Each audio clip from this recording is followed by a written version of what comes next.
تینوں ملزم جو ہیں وہ اس جرم میں برابر کے شریک ہیں یا ایک ملزم ہے؟ ایسا 2 ملزم تو ہیں، وہ بدفعلی کے اس کے ملزم ہیں، لیکن تیسرا بھی برابر کا شریک ہے جو یعنی سارا اس کا پردہ مطلب کہ ابھی تفتیش کے جو سلسلے ہیں وہ بھی تفتیش کا سلسلہ جو ہے وہ آپ کا چل رہا ہے. کب تک اس کیس کی تفتیش مکمل ہوگی اور کب تک یہ ملزمان کو ان کے کیے کی سزا ملے گی؟ انشاءاللہ جلد ہی جلد تمام قانونی جو پہلو ہیں ان کو مد نظر رکھتے ہوئے تفتیش کو مکمل کیا جائے گا تاکہ ملزمان کو کڑی سے کڑی سزا دلوائی جا سکے. اب بات سنی آپ نے ایس ایچ او رائے سعدی کی. ان کا کہنا ہے کہ گرفتار ملزمان سے تفتیش بھی کی جا رہی ہے اور تفتیش کے دائرۂ کار کو وسیع بھی کیا جا رہا ہے. گرفتار ملزمان کے سابقہ ریکارڈ کو بھی دیکھا جا رہا ہے. تفتیش میں کوئی ایسا حکم نہیں چھوڑا جائے گا جس کا ملزم فائدہ اٹھا سکے. یہاں سے ہم چلتے ہیں ان تینوں ملزمان کی جانب اور ان سے پوچھتے ہیں ان کے جرم کے حوالے سے کیا کہتے ہیں. آئیے انہی کی زبانی سنتے ہیں.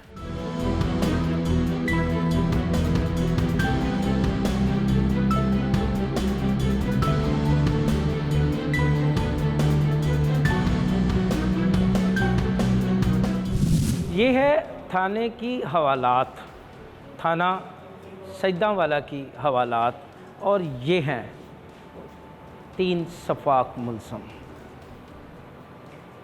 2 ملزم بھائی ہیں اور 1 ملزم ان دونوں کا ماموں ہے. ان ملزمان کے پاس وہ معصوم بچہ ڈھول سیکھنے کے لیے آیا تھا تاکہ ڈھول کے تال میل کو سیکھ کے وہ اپنا اور اپنے گھر والوں کا پیٹ پال سکے. مگر اسے کیا معلوم تھا کہ ان 3 درندوں کے ہاتھوں اس کی موت لکھی ہے. ان 3 درندوں کی شفاقیت کا نشانہ بنا ننا فیضان.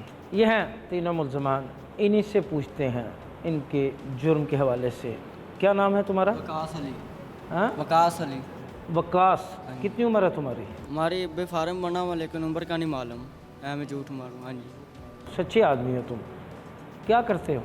میں ڈھول کا کام کرتا ہوں پاپا کے ساتھ. ڈھول بجاتے ہو؟ ہاں جی. مختلف شادیاں بیاں پر جاتا ہوں. اچھا. تو کتنی تعلیم ہے تمہاری؟ تعلیم ہماری میں نے 3-4 کی ہیں بس. 3 یا 4 جماعتیں ہاں جی. پڑھی. کتنے بہن بھائی ہیں؟ ہمیں 9. 9 بہن بھائی ہاں ہیں. جی. تو فیضان کے ساتھ تمہاری دوستی تھی؟ نہیں دوستی تو نہیں تھی، وہ نہ دور کا رشتہ دار تھی. اچھا. لیکن ہمیں نہیں معلوم تھا یہ بھی ہمارا رشتہ دار ہے. اچھا. پھر؟ ماموں کے ساتھ اس کی جو مامی ہے نا ہماری وہ لے کر آئی تھی. اچھا. تے میں نے تو ہمارے تائے کے گھر گیا سی تو میرے تائے رانی رکھیا سی. پھر وہ ساڈے گھر میری مامی لے کے آ گئی سی. جدو لے کے آئی سی نا تے امی نے اسے پوچھا کون ہے گا. انہیں کہا بھی ایسے طریقے اپنے رشتہ دار ہیں تے کوئی ٹھاڈے بھی لگتے ہیں. میں کہا ٹھیک ہے. ابو نہیں رکھ رہا سی. پھر ابو نے اسی لاڑ لوٹ کے کہا بھی چلو رکھ لا کوئی گل نہیں. مجبوری ہوئے گی جی کو آیا انہیں چ اسی رکھ لیا ہے سی. پھر ساڈے ڈھول بجانے کے لیے؟ ہاں جی. اچھا. نہیں ڈھول نہیں، ڈھول کا کام بند ہو گیا سی نا، رمضان کا مہینہ سی. اچھا. تو اسٹاپری کا یہ سی چل رہی تو اسٹاپری چگن واسطے آیا سی بھی گھر میں خرچہ بھیجنا ہے. اسٹاپری 3-4 دن اس نے چگی تھی. 3-4 دن چگ کر علی شیر کی دکان ہے وہاں پر پنڈ گاؤں میں. اچھا. وہاں پر پیسے ڈکائے تھے بھی جدو جائے گا پیسے لے کر چلا جائے گا. پلیوں خرچہ بھی دیندے رہے ہیں. ٹھیک ہے. ساڈے کولوں ایویں بندہ جھوٹ مارے. ساڈے کول صحیح سلامت گیا سی. ساری سسٹر دے نال ہوئے تے میں پھر تمہاری سسٹر کے ساتھ اس کے تعلقات تھے؟ نہیں میں نے یہ نہیں پوچھا تھا اسے لیکن اس کو میں نے دیکھا تھا. اچھا. پھر وہ جب تو میں نے اس کو سمجھایا تھا تو انہیں کہا میرے گھر نہ دسی. جدو میں انہوں نے گھر دسیا سی ان کا والد صاحب اتوں ساڈے کو لڑ لڑ کے لے گیا سی. اچھا.